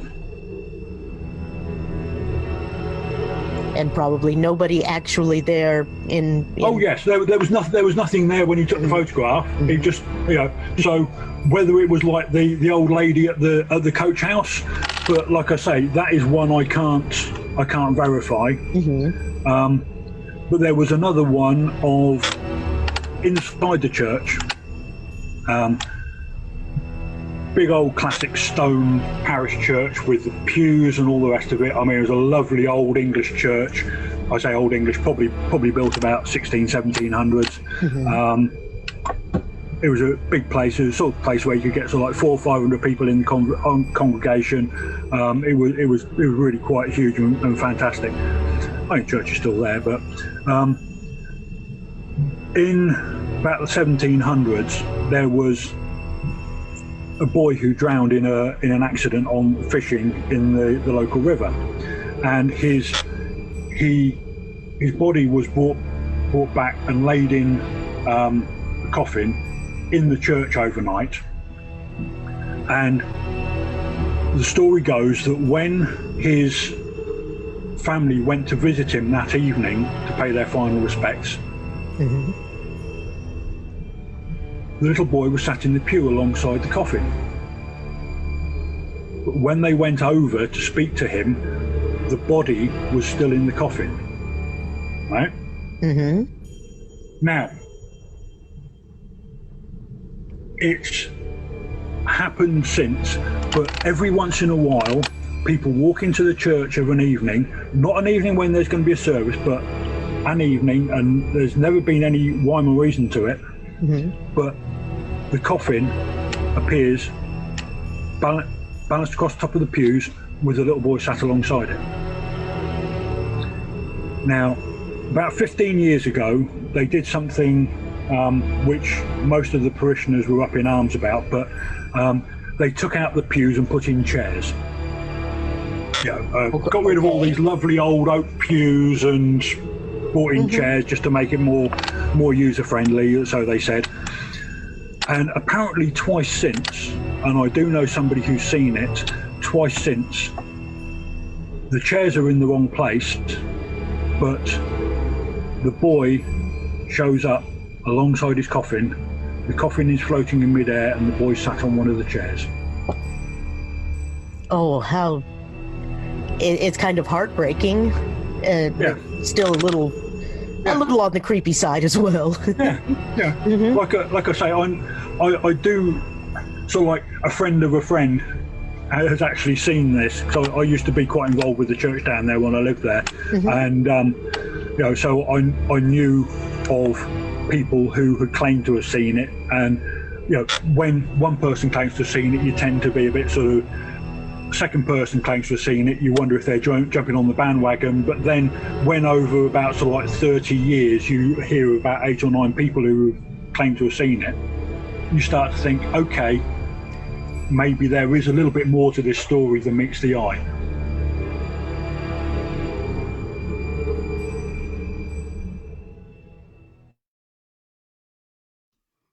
And that was Adrian Perry Ooh, from I love England. that. And great job with the music and the pictures, and very good job. I was like, ooh, that really added to it. Especially, I love listening to his voice. Absolutely. It has the perfect scary story tone to it. Yes, yes. Hmm. Now he has agreed to look into some other old legends and stories around there, and the next time we have a spooky story night, he's more than happy to pitch in Ooh, I again. love it. That'd be awesome. Mhm. Mhm. Very nice. But wow. You Yes. know, I was going to say, being a paranormal investigator, people often, say, don't you get scared in a lot of the places that you go to, and aren't you scared all the time? And I have to honestly say no. I don't know if it's just because I'm a lot more afraid of the living than I am of the dead. I mean, if I saw Jason, for sure, I'd be skedaddling, you know? But he's kind of living. Unlife? you know he's corporal, he's got a form, or the machete does at least. Mm-hmm. But I have people saying that to me all the time, and I have to say there's only a handful of places where I have been creeped out to the point of I don't want to be in this room anymore. But then I usually go back to the room just to see if if it's just me, having anxiety over a taco I had earlier. It's like, is indigestion making me feel this way? Maybe I better go back to see. And most of the time I go back and it's like, I don't feel anything now, So I still had that little encounter at the Belvoir Winery. Headed into the inn after a day outside at a doggy adoption event, and it happened to be the day after Halloween. And going in to freshen up at the end of the day, and just getting the get out vibe from hell, basically, and finished washing my hands and face, and just made a beeline for out of there. And it was say, okay, I'm done. Exactly. I'm going. You don't want me here? I'm leaving. Too bad we can't stay. Bye. Yeah. As the hairpins fly. Yeah. Excuse me. But I believe you should listen to that little voice inside Yes. you. If you feel that little voice or something saying, get out of here, maybe it is the spirit telling you it doesn't want you in a space, and maybe you should have a little respect and or I don't know. Most of the time I don't do that. So I was like, It had been a long day. What can I say? Yeah. No, I'm just saying, most of the time that, I do feel that I probably, maybe I should, just for a little respect and everything. And then,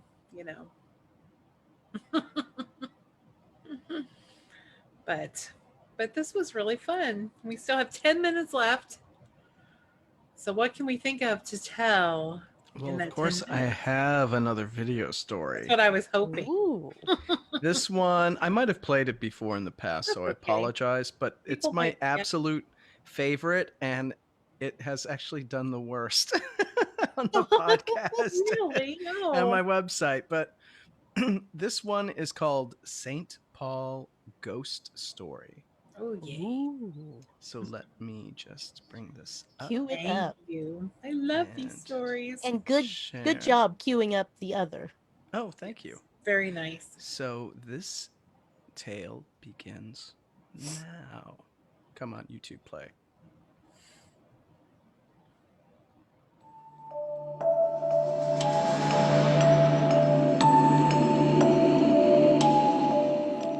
Daria suffered from depression and an eating disorder. She found relief by cutting herself, but it attracted a rare specter, one that wanted to take her life. Daria almost died at the hands of a cutter. Her life seemed simple enough. It was the mid-90s, and she lived in an upper-middle-class suburb of St. Paul, Minnesota. Her mother, an accountant, and her father, a car dealership owner, were happily married. She got along well with her hockey-loving older brother and had many close friends. But Daria had a deep, gnawing depression and hated her body. When her grandfather died, she collapsed into despair and started to cut herself. That mix of despair and blood may have attracted the cutter. I had been cutting myself for 3 months when it showed itself, she says. At first, it was a blurry gray figure that watched me from my closet. The more I cut myself and cried myself to sleep, the more it took shape. Eventually, her father checked her into a treatment center in suburban Minneapolis. I never told the staff I cut myself, she says. I needed it as a vice. At that time, I had to cut to stop feeling so awful. Now, I realize the evil spirit made me do it. It had a strange hold on me. One night, Daria finally had the courage to break free from the cutter. I had a really bad day with my father and the doctors in therapy. I just wanted to go back to my room and make a deep cut, just let out all my pain. As soon as I got my kit, I turned around, and the ghost appeared. It was at least 7 feet tall and emaciated. You could see each rib in its chest, and it also looked androgynous. There were blood-stained bandages and gauze wrapped over its arms, legs, and half its face. Only one black eye peered through the bandages. It was smiling, with coffee-stained teeth. While it seemed gruesome, it made Daria feel so warm, safe, and happy. She would do anything for it. The cutter led her to the bathroom and leaned her back against the side of the tub. It reached out and started stroking Daria's face, arms, and legs. She didn't notice that it was slicing deep into her skin. I couldn't see it had blades like scalpels in its fingers, but I didn't feel them, she says.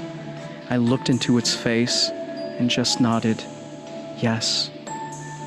Things changed once it slashed her inner left arm from elbow to wrist. She began to bleed so much, it looked like someone painted the white tile floors with melted red crayons. As Daria's blood spurted and flowed down her arm, she told the spirit she wanted to live. That last spark of life may have saved her. Daria says it stood up like someone pulled a puppet by its strings, frowned and shook its head no. I told it, I don't want to die. I want to live for my mom, dad, and brother. With that, it retreated to the bathroom and placed itself in a shadowy corner of her room, waiting and watching Daria crawl to the phone. It leered at me, staring at me with its one black eye. I could feel it send a wave of comfort and joy to me.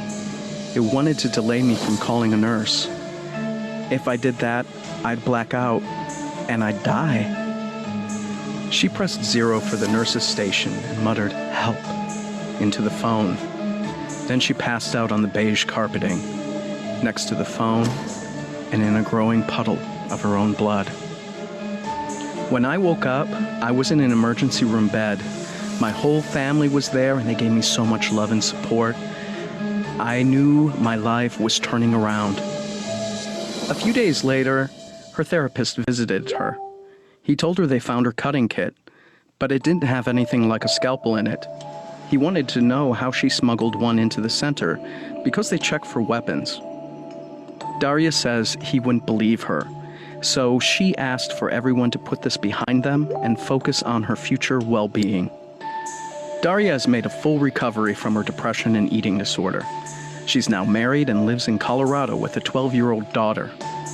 Daria admits she does dig around her daughter's room for anything like a cutting kit. I know it's paranoid, but I don't want my daughter to have my experience.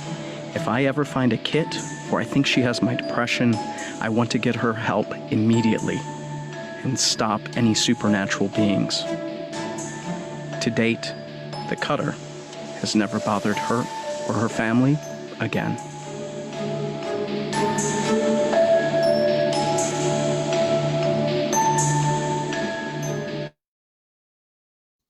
So that was Cutters, or St. Paul ghost story. Ooh, that was good. Yes, definitely. That was really good. That was my bit. I'm done with ghost stories for the evening. I shall yield the floor. Well, Oh. Wendy has asked if you want me to read A Night of Terror with the Gray Paw? If that sounds like a good one to you. It looked like a pretty fun one. You don't have to do the Gaelic or Celtic. That would be even Right, more there's the scary. translation right there. So Awesome. Let me just get this up for here. Okay. Mhm. A Night of Terror with the Gray Paw. Now, Campbell traveled Scotland in the 1850s and 1860s, collecting a wealth of stories of superstition, second sight, and supernatural occurrences. Many were published posthumously, if I can talk, in 1900, The Epic Superstitions of the Highlands and Islands of Scotland. Ooh, I'm going to have to read that one. Okay. This spooky yarn, best told by candle or firelight, begins way up in the Highlands at the Big Church of Beaulieu, where locals had reported unearthly sights and sounds after dark. It was said that those who went to investigate the mysterious goings-on never returned alive. Ooh. One day, a courageous or foolhardy tailor led a wager. He would spend an entire night inside the haunted church, and there he would sew a pair of hose socks. He would sew a pair of hose, or basically socks. Things went swimmingly until the dead hour of midnight, when a big, ghastly head emerged from a tomb. The fearsome figure spoke in Gaelic, which yes, You I was going to even get- try to do, but I can't. Yeah. Look at the old gray cow that is without food, Taylor. That's what it said in Gaelic, in English. I see that, and I sew this, the tailor replied, hurriedly continuing with his work. But with every breath, the tailor took the fleshless specter emerged further from the tomb. As each new body part appeared, the ghoul repeated its mantra.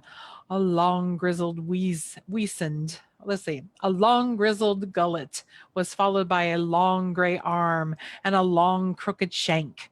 Terrified, the tailor attempted to focus on his work, replying over and over, I see that and I sew this. I see that and I sew this.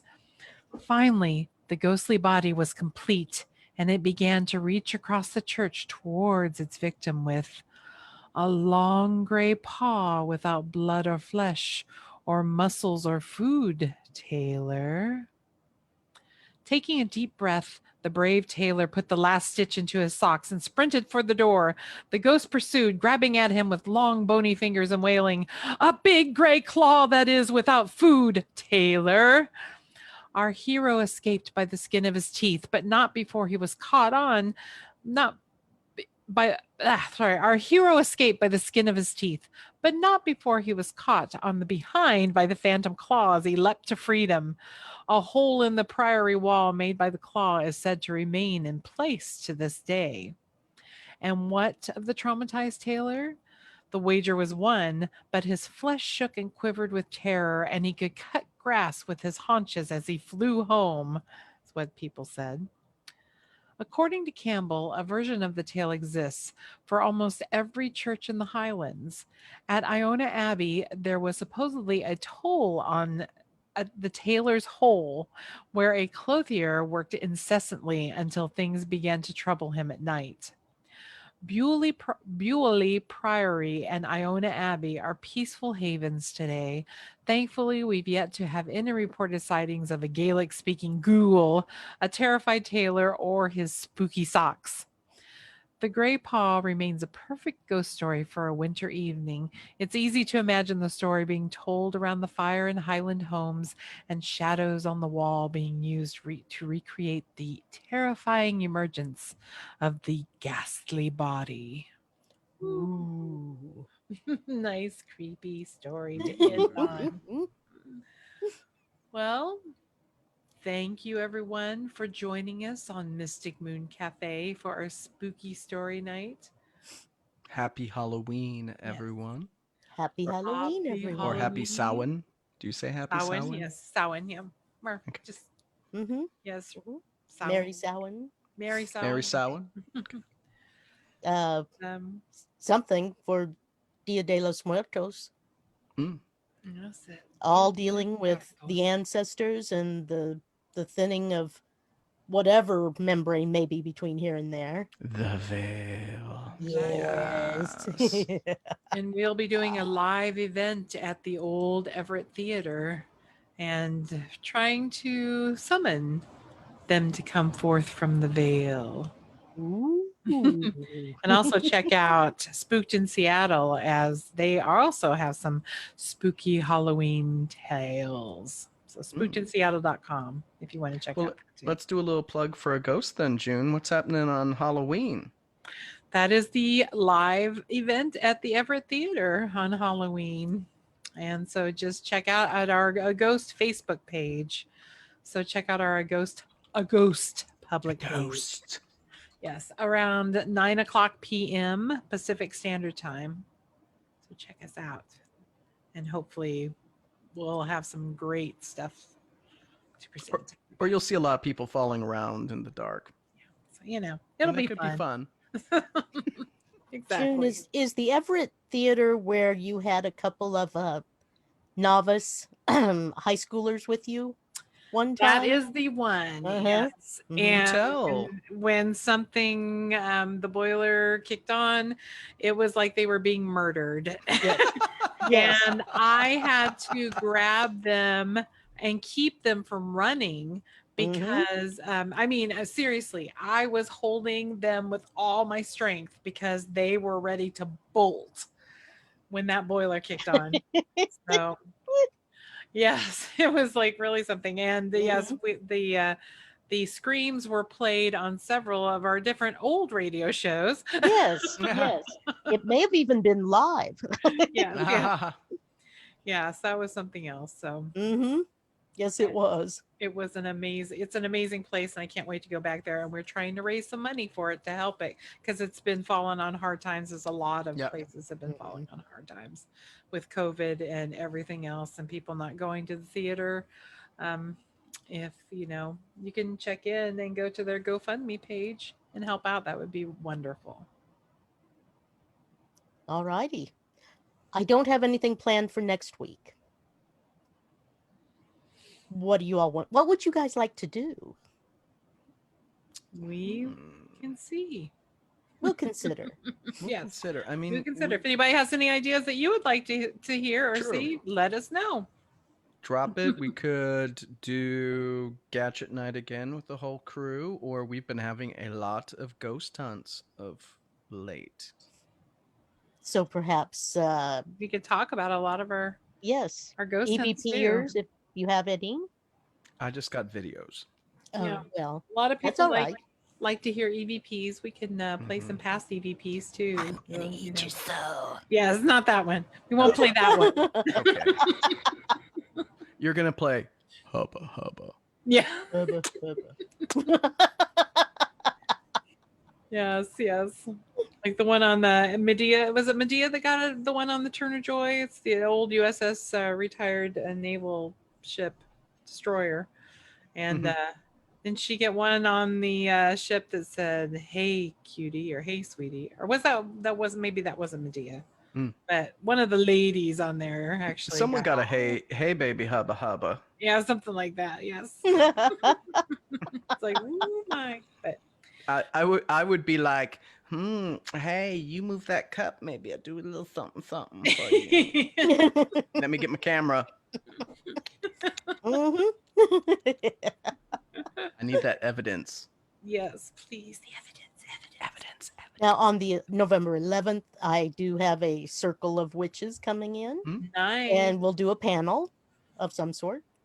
Very cool. So get your questions ready. You know what I could do? Where did I put it? I don't know. I know. Where the hell did? And my room is in disarray because I'm having like outlets and stuff moved around, so everything's moved to. Let me see where it might.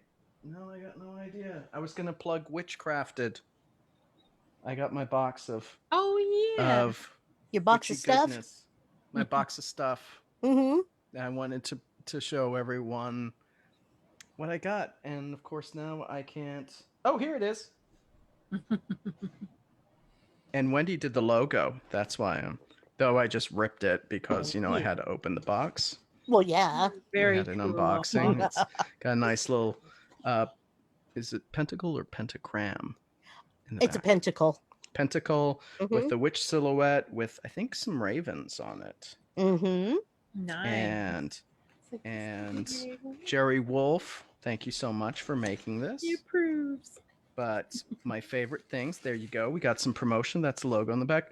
But what I really like with the Witchcrafted box is I got all the cards with everything and with everything's meaning in here. And we get things like some incense. Ooh. And the copal is for Day of the Dead. Okay. It helps send your messages across. Then I've got I forgot what this is. 3 charcoal discs with the herbs and stuff that you can burn for cleansing and clearing out negative energy. I didn't open this. Oh, don't open it. Don't open it, Jake. It's a protection jar that I made. Oh, you made this? Yes, I did. Nice. So I leave it shut, though. Keep it shut, yes, because I didn't read that. Okay. it has things like rose thorns and rose petals and all kinds of good smelling stuff. You can open it, but just be careful. Oh, okay. Don't touch anything. Yeah. Oh, it's got a cover on it anyway. True. I forgot. Sorry. So it's sealed. I'm just showing what everyone can get. So these are, because some of the spells, you light the candle and it helps, I guess the spell manifests what you want, but you have to let the candles burn all the way down. So these are appropriately sized. Channel the energies. Nice. And then we've got the little black bag that probably has something protective in it that I can't remember right now. Oh, tiger's eye for psychic protection. Nice. Yep. That's a nice stone, I gotta say. It's also good for health as well, just general health. Okay. And then I think this was the moonstone pendulum, was it? Yes. And I charged those out under the last full moon. So nice. But this is the one thing that I really, really like. Yes. This is the orange candle that is loaded with like myrrh and other goodness. Jerry whipped that up and it smells poured really it. good too. Is there like cardamom or something in it? It has that kind of spicy smell to it, but I don't think cardamom's in it. But anyway. So that came in my Witchcrafted box. And I think there's a new box that comes out every month. Probably every quarter. Oh, every quarter? Okay. But she is adding different jewelry and just different things all the time. Okay. And so there's a shop on Etsy for it, if you're familiar with Etsy, that you can go out and buy the box. So I will be getting lessons because I'm not a practitioner, but it's important. Well, the cards were kind of a collaboration, but it was a suggestion I made so everybody'd know what was in there and what was going on. Yeah, for like schmucks like me. So pretty I'm much, educated with it. Yeah, pretty much.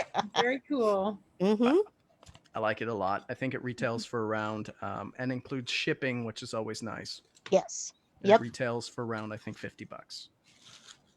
Very So, cool. that is my plug for Witchcrafted. Love it. How nice. Oh, thank you. Woo. I am a customer. Thank you. Yes. Okay. Yes, he is. That's my Thank you, bit. Lisa. We worked hard on our costumes. I know your daughter would have done much better with like my makeup, but I was down to the wire and trying to go off of a picture, and I'm all thumbs anyway. I had my mask on earlier, but it was hard to Yes. breathe and drink wine. But this was it. I wanted to get my other masks, but they were still in the garage. Okay. I went ahead and imbibed a bit of banana rum cream. Nice. Ooh, tastes like warm banana bread. Nice. That sounds really good. Hmm. Well, everyone, Okay, guys. I think that's about it. Happy Halloween, everyone. wonderful show. Happy Halloween. Happy Halloweeny. Take care. Bye. Bye.